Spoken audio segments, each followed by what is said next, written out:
Hello, I'm Kendall Cornelia-Walter, Director of Learning Support for our lower and middle schools here at Gill St. Bernard School. I am Jessica Robina, lower and middle school counselor. In today's episode of the vlog, we are going to talk about building independence in our lower school students. Fostering healthy independence helps children develop self-confidence and a belief that they can try anything. There are 5 ways that parents can help foster healthy independence in your children.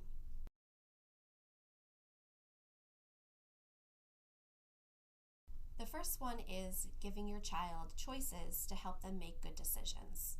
It's appropriate to give about 2 to 3 acceptable choices so they're not overwhelmed by their decision and still are confident in making a good decision. An example of this might be, in early childhood, what do you want for breakfast? Cereal, pancakes, or eggs? If they say goldfish, you simply say, no, that is not one of the options. Another example is when your children get upset. One thing that we could teach them is giving them a choice as to what coping skill they want to use. Do you want to read quietly in your room for a few minutes? Do you want to take some deep breaths? Or do you want to go draw? This gives them the independence to make a choice and sets them up for success in the future. A third way we can give them choices is when there's conflicts with friends. We don't want to solve the problems for them. We want to give them the skills so that they can make decisions and solve the problem themselves. So giving them options of ways they can handle the problem and then walking them through what would happen if you did each of those options allows them the ability to see what could happen and make a good choice.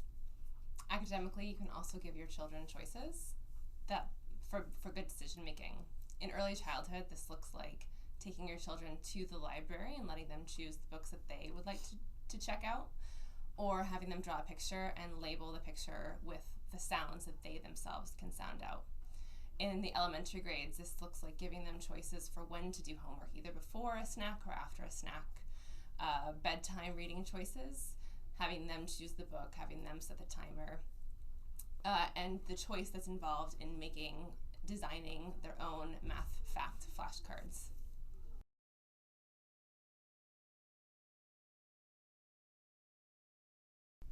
The second way we can help children foster independence is by setting age-appropriate expectations and giving them responsibilities.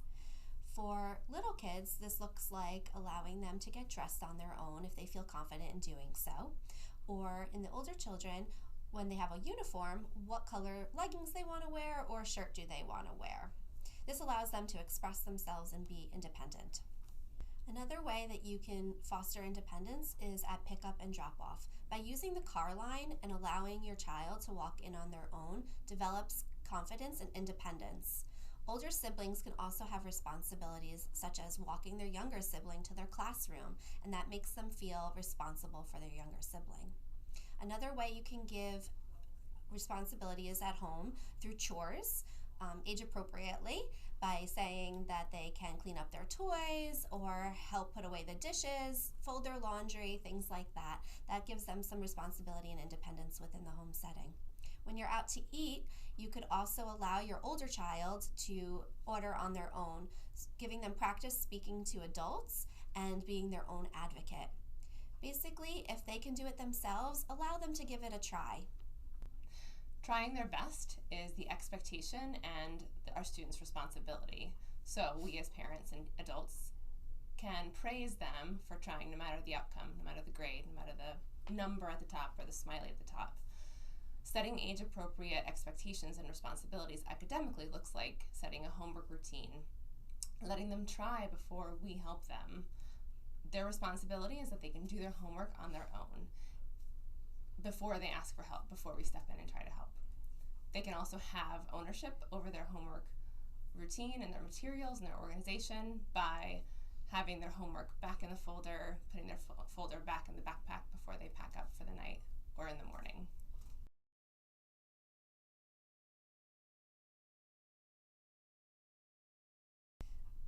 The third way we can help children foster independence is by building their internal motivation.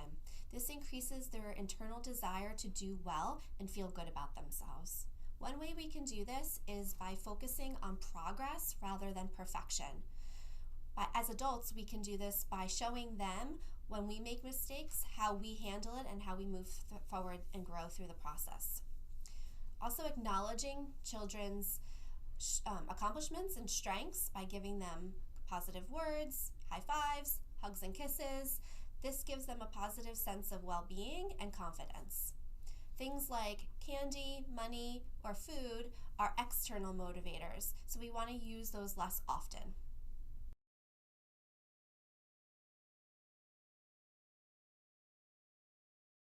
The fourth way is allowing your children to work through challenges.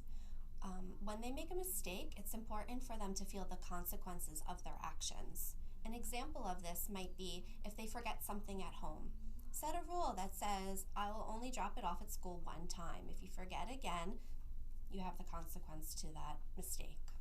Another thing to think about is not to shame or embarrass them when they make a mistake. Mistakes are there to help them grow and learn. So don't say things like, how could you do that? And also don't swoop in to save the day. Allow them to figure it out. Neurologically, we actually learn more from our mistakes than when things are smooth and easy. This is the science behind the growth mindset. Academically, we ask our children to work through challenges by giving them feedback and then guiding them through a reflection process. In lower school, there's no formal grades yet, but when work comes home from school, that's the opportunity to talk to them, to ask them, what did they learn? What were they most proud of? What challenged them? What are they working on now? And what can they continue to work on so that their hard work improves? This emphasizes the effort over the grades.